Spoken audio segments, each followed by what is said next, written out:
we've just had a great meeting, a really good, very productive meeting. We have one thing in common. We want this city of ours that we love to do very well. And I wanted to congratulate the mayor. He really ran an incredible race against, a lot of smart people, starting with the early primaries against some very tough people, very smart people. And he beat them easily. And I congratulated him. And we talked about some things in very strong common, like housing and getting housing built, and food and prices, and the price of oil is coming way down. That anything I do is going to be good for New York. If I can get prices down, it's good for New York, and we've got them down, way down from last year. We have, as you know, I've been saying to a lot of people, Walmart said that Thanksgiving this year is exactly 25% less than last year, so that's good for New York, good for everybody. But I just want to congratulate. I think you're going to have, hopefully, a really great mayor. The better he does, the happier I am, I will say. There's no difference in party. There's no difference in anything. And we're going to be helping him to make everybody's dream come true, having a strong and very safe New York. And congratulations, Mr. Mayor. Thank you, Mr. President. Thank you. I appreciate it. Please. I appreciated the meeting with the president, and as he said, it was a productive meeting focused on a place of shared admiration and love, which is New York City, and the need to deliver affordability to New Yorkers, the 8.5 million people who call our city their home, who are struggling to afford life in the most expensive city in the United States of America. We spoke about rent, we spoke about groceries, we spoke about utilities, we spoke about the different ways in which people are being pushed out, and I appreciated the time with the president, I appreciated the conversation. I look forward to working together to deliver that affordability for New Yorkers. Thank you very much. Any questions, please? President Trump, Stephen Nelson from the New York Post. I've got a question for you and then also one for the mayor-elect. Sure. For you, you've referred to Mr. Mamdani as a communist. Could you describe why you feel that way? And also, will you do anything to stop him from arresting Prime Minister Netanyahu if he visits New York?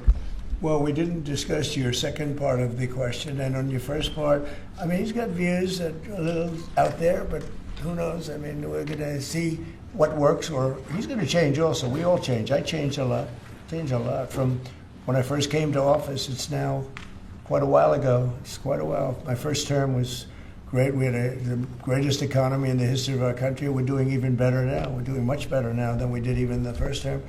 And I can tell you some of my views have changed. And we had discussions on some things. I'm not going to discuss what they were, but that I feel very confident that he can do a very good job. I think he is going to surprise some conservative people, actually. And some very liberal people. He won't surprise them because they already like him. And for Mr. Mamdani, it sounds like you had a productive discussion, but just days ago you referred to President Trump as a despot who had betrayed the country. You said you'd be his worst nightmare and accused him of having a fascist agenda. Are you planning to retract any of these remarks in order to improve your relationship? I think both President Trump and I, we are very clear about our positions and our views, and what I really appreciate about the president is that the meeting that we had focused not on places of disagreement, which there are many, and also focused on the shared purpose that we have in serving New Yorkers.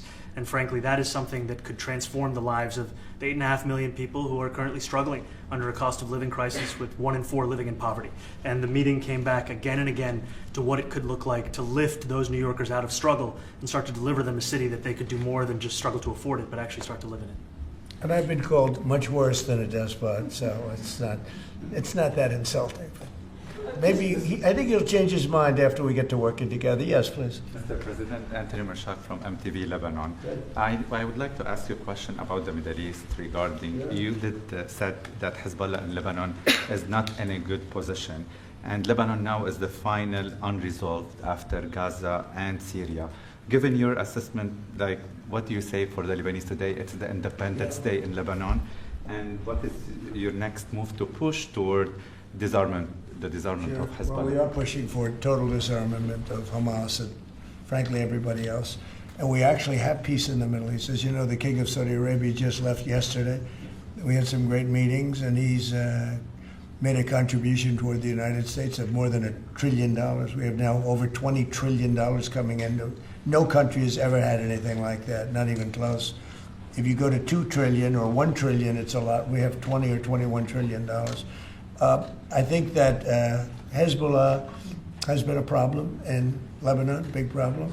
We're working with Lebanon. We're working with everybody in the Middle East. That's another thing I think we have in common. We want to see peace in the Middle East, and we actually have now, for the first time, peace in the Middle East after 3,000 years.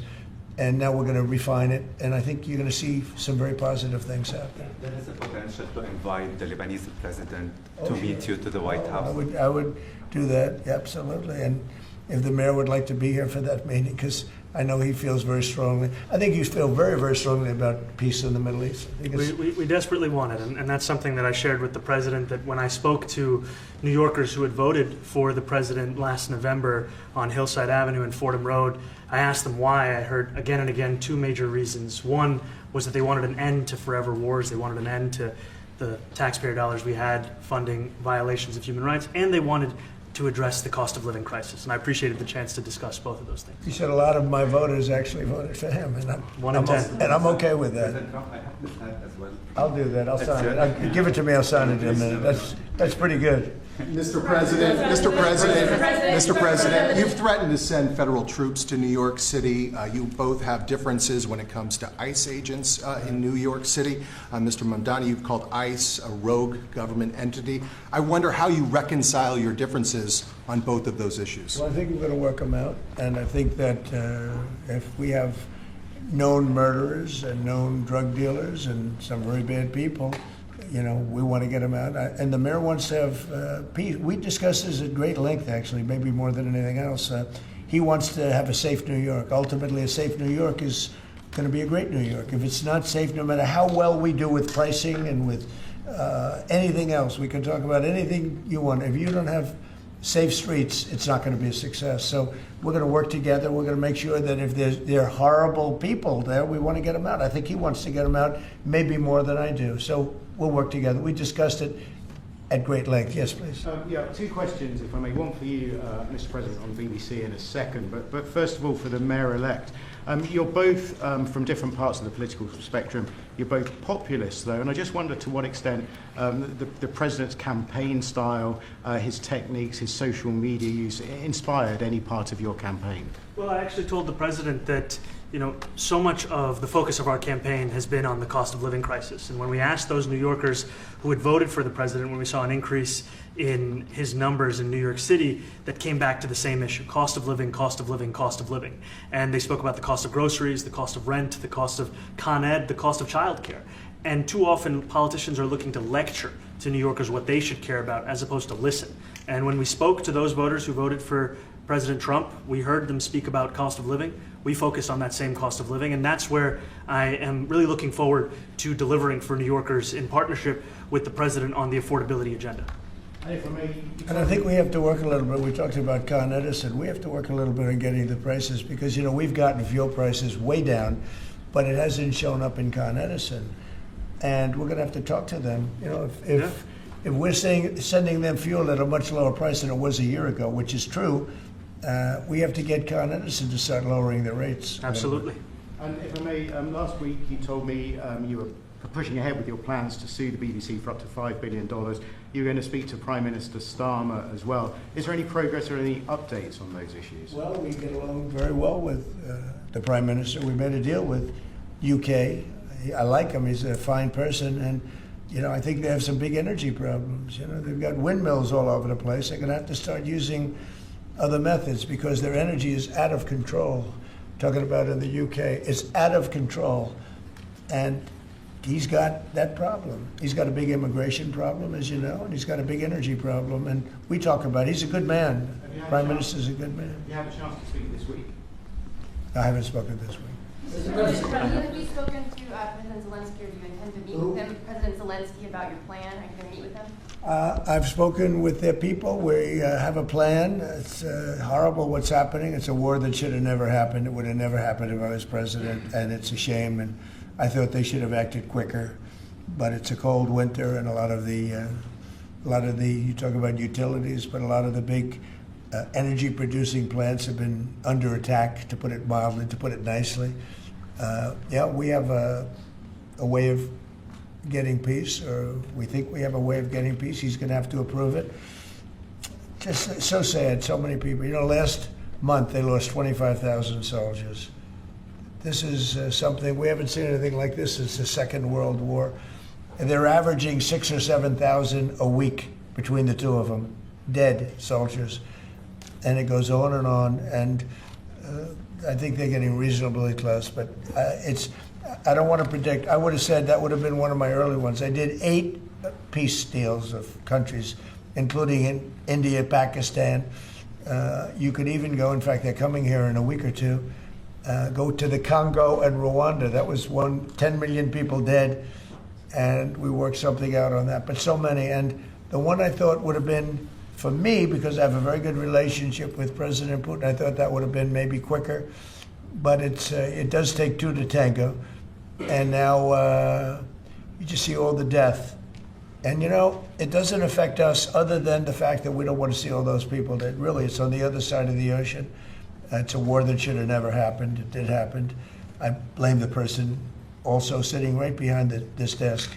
This is a war that should have never happened, and it wouldn't have happened if I were president. But we're trying to save a lot of lives. They're losing 25,000 lives over the last short period of time.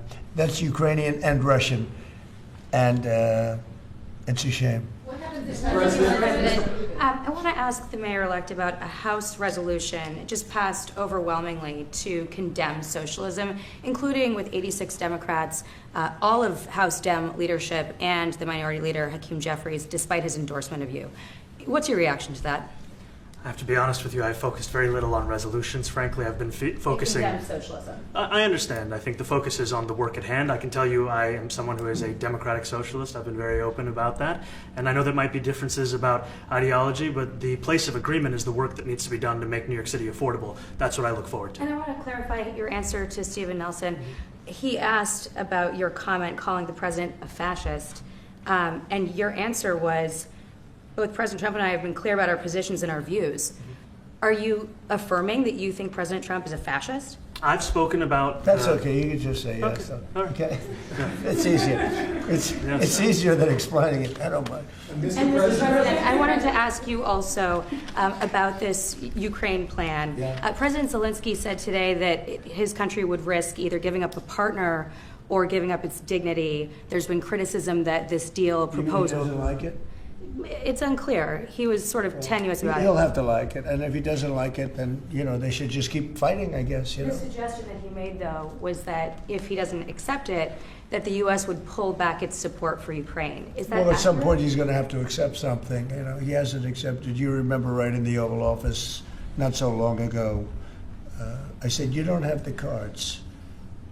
Don't forget, I inherited this war. This war never would have happened. I inherited this war. And I thought he should have made a deal a year ago, 2 years ago. The ultimate deal would have been if it never started. That would have been the good deal. That could have been done too if you had the right president, but you didn't have the right president. Mr. President, the cost of living is something that you and Mr. Mamdani seem to agree on. Democrats have run New York City for a long time, Mr. Mamdani. Do you see Democrat policy specifically as being a problem? And I'd like that be a question that both of you could answer in New York City. Look, I think that there are many things in our city where we have to own the responsibility of it, things that existed long before the president was the president. And those are also part of the message of our campaign, was to take on a broken politics of the past. And I ran against a number of candidates who represented different versions of that past. And what we found time and again is that working people were left behind in the politics of our city. And what we're looking to do is put those people right back at the heart of our politics so that we don't have a situation where we're in the wealthiest city in the history of the world, and yet 1 in 5 can't even afford $2.90 for a Metro card. Mr. Mamdani. We had some interesting conversation, and some of his ideas really are the same ideas that I have. But a big thing on cost, the new word is affordability. Another word is just groceries. It's sort of an old-fashioned word, but it's very accurate. And they're coming down high. They were, we had, both of us, we had the highest inflation in the history of our country the last 4 years under the Biden administration. And we've got inflation down now to a normal number. It's going to go even a little bit lower than that. Katie, do you have something? Mr. President, thank you so much. Mr. Mamdani often talks about New York City being covered by international law, that they will follow international law. It doesn't often talk about the U.S. Constitution. What is your response to that? Well, I don't know what you're referring to in terms it can be covered by international law, local law. It's covered by a lot of laws, but it's covered by U.S. law. Are you referring to anything in particular? He just says that they're a city that endorses and enforces international law. Is that at odds with U.S. I don't law? know. Would you want to respond to Yeah, that? I think what I've shared with the president is our desire to not only follow the laws of our own city, laws that protect New Yorkers, but also a desire for consistency in our politics across the board. And that's something that we've talked about and something that I know many New Yorkers want. Will you work with ICE? We work with ICE then? We discussed ICE and New York City, and I spoke about how the laws that we have in New York City allow for New York City government to speak to the federal administration for about 170 serious crimes.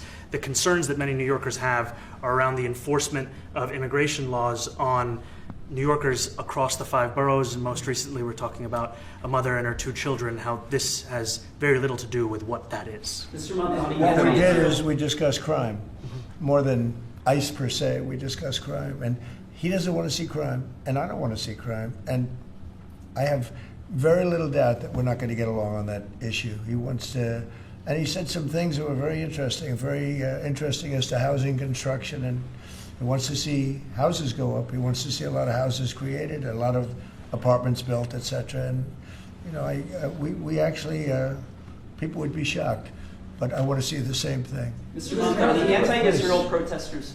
Okay. Yeah, Mr. President, I wanted to know one of the policies as well that Mayor-elect Mamdani talked a number of times about on the campaign was shifting the tax burden for property taxes from what he called minority communities to white-based communities and putting more taxes on white people. I also noticed that in your acceptance speech you didn't mention anything about America or Christians or white people in general, and so I didn't know if that was one of the policies that you guys had spoken about. We focused on affordability. We focused on the cost of living crisis. What I will say is that I am very much interested in property tax reform because what we see right now in New York City is a system that is so inequitable that it can't even stand up in court. And the president and I spoke about the importance of not only building more housing, but also making sure that regulation of housing is something that is manageable to actually get through and not the cause of yet another weight that we see in our But to be city. clear, you're continuing this idea of race-based property taxes. No, to be very clear, That's what you said. no, the use of the term was a description of neighborhoods, not a description of intent. So you intend to tax the whiter neighborhoods more? No, we intend to create a fair property tax system because we want a New York City that is not only fair and equitable, but also one that every New Yorker can afford. Mr. Mamdani, anti-Israel protesters targeted. Please, God. Mr. Mamdani, anti-Israel protesters just targeted a synagogue in New York. Are you concerned about Jewish New Yorkers feeling welcome and safe in the city? And President Trump, you've threatened to cut off federal funding to New York City. What policies would prompt you to do that? Would that be city-run grocery stores? Would it be something else? Well, I think if we didn't get along, whether it's cut off or just make it a little bit difficult or not give as much, we want to see, I use the term, we don't want good money going after bad, and we don't want that to happen. I don't think that's going to happen. I did say that, you know, subject to what policies are being said.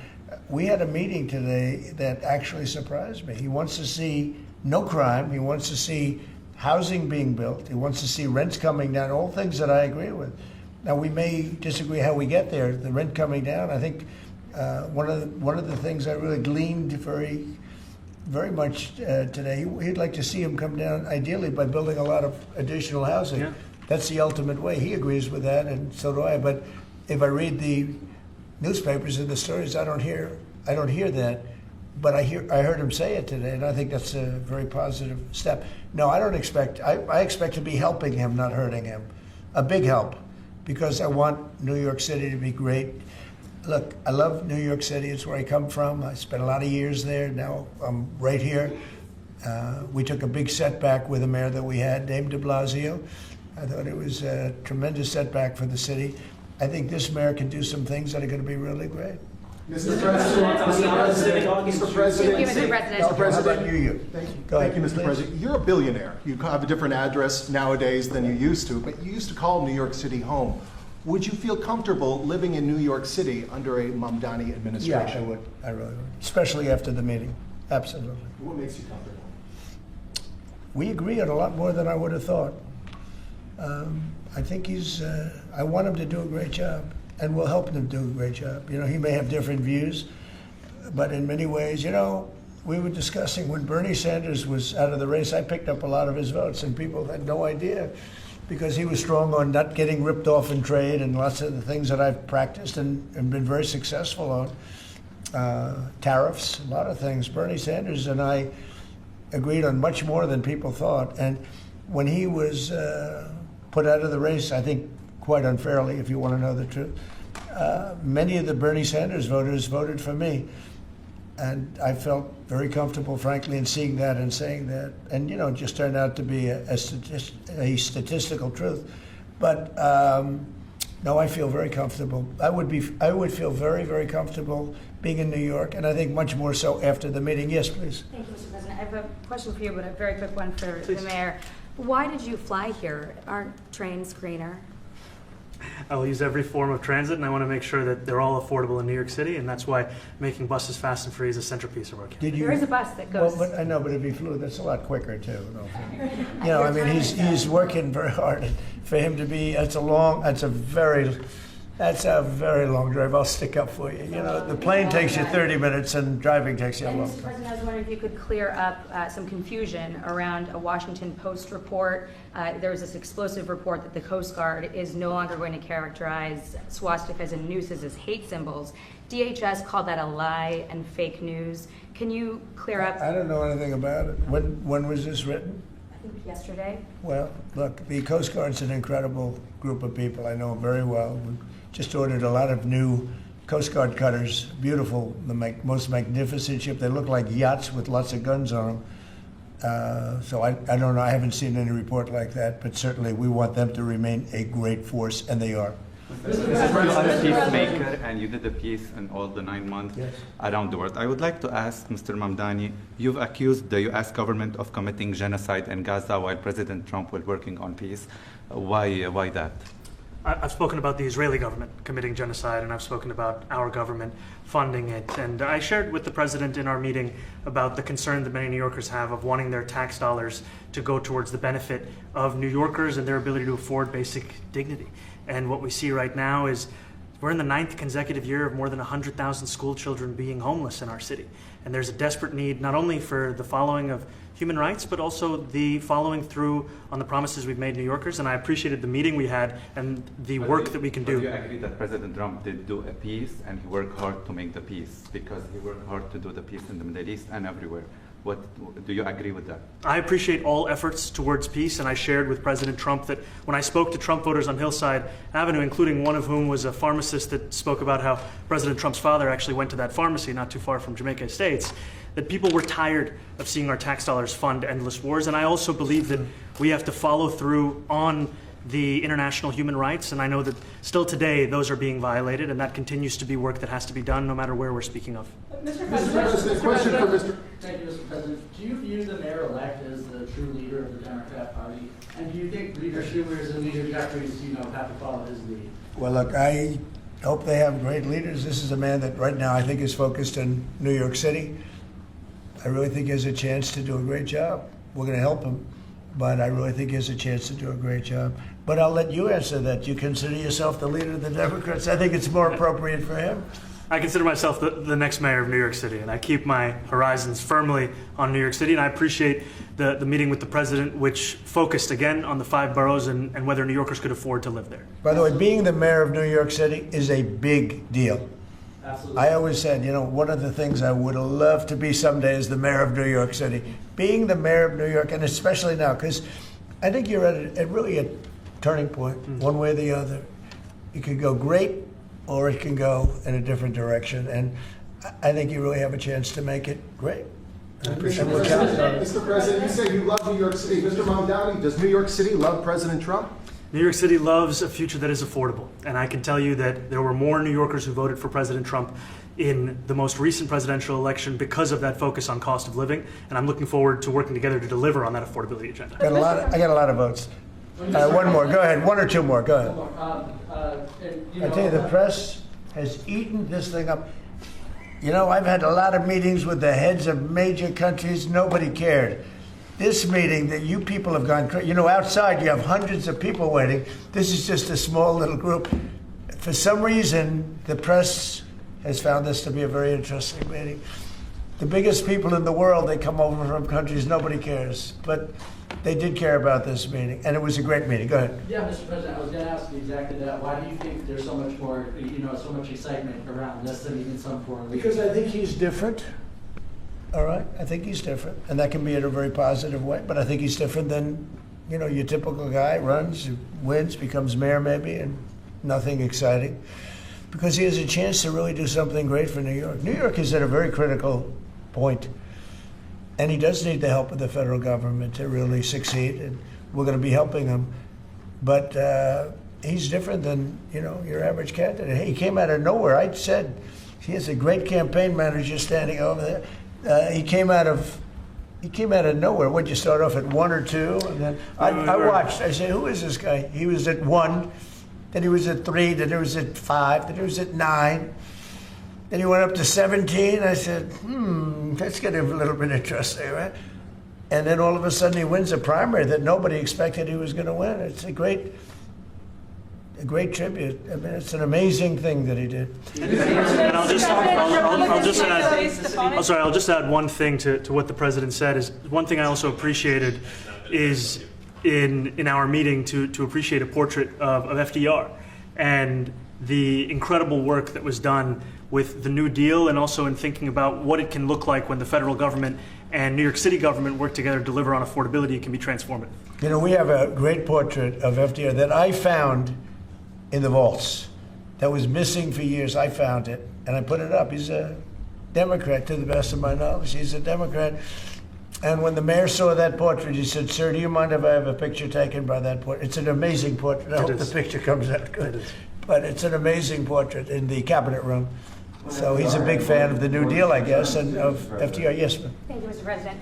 You said that you both spoke about crime. There are many police officers set to come off the rolls at the end of this year in New York City. Are you going to allow those police to be replaced with police officers, actual cops? And are you going to require that happens? Would there be some consequence if the Well, I hope staff... it happens, but again, that's going to be ultimately the mayor's decision. What's your answer? Is that I look forward to delivering public safety with the NYPD, and I've said over the course of our campaign that we have the number of police officers today. They are the ones that's budgeted about 35,000 headcount. And I think the key thing is that we have to make it easier for police to focus on police work, not ask them to respond to 200,000 mental health calls a year. So is that a reduction from what you're at right now? Are you committing to maintaining the same level of cops? I've committed over the course of the campaign to maintain the 35,000. That's the headcount that we had through the campaign. And not replace them with caseworkers, social workers? No, I've said that's the headcount that we want. What we need to do is make sure they can focus on serious crime. And he just retained a great police commissioner, I believe, right? Yes, we did. Commissioner Tish. If the newspapers are correct. That one they're correct about. He retained, I think, somebody that is she's a good friend of some of the people in my family, of Ivanka, and they say she's really good, really competent, and he just retained her, so that's a good sign. Mr. President, are there still topics that you see the two of you disagreeing on in the future? And do you think you'll have more meetings like this? There will be topics that we disagree on. I think we'll probably come to a conclusion, and ultimately he'll convince me, or I'll convince him. It's for the good of New York. Ultimately, it's for the good of New York. I don't care about affiliations or parties or anything else. I want to see if this city could be unbelievable, if he could be a spectacular success, I'd be very happy. Do you think you guys will meet more in the future too? Sure. Do you think you'll meet again in the future, throughout the administration? I think we will. I think we will. I hope we do. I enjoyed the meeting. We had a great meeting. Please. Mr. President, Republican Elise Stefanik has campaigned multiple times by calling Zohran Mamdani a jihadist. Do you think you're standing next to a jihadist right now in the Oval Office? No, I don't, but she's out there campaigning, and you say things sometimes in a campaign. Isn't that sort of She's a very capable person. Isn't But that a kind of label? you really have to ask her about that. But no, I don't particularly. I think I met with I met with a man who's a very rational person. I met with a man who really wants to see New York be great again. And I can say again, because New York was great.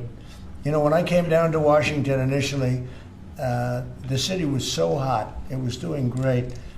We were having some telltale signs of problems. We had a mayor that was not doing a great job, but still, it was moving along. And it went bad. It really went, you know, pretty bad.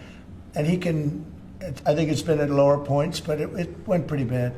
I think he can bring it back. Now the question is, will he bring it back all the way? Will he bring it back greater than ever before, which is, I guarantee, that's his wish. I think he wants to make it greater than ever before. And if he can, we'll be out there cheering. I'll be cheering for him. Okay? Thank you very much, everybody. You chose not to answer the question about the sitting on protest. Thank you very much.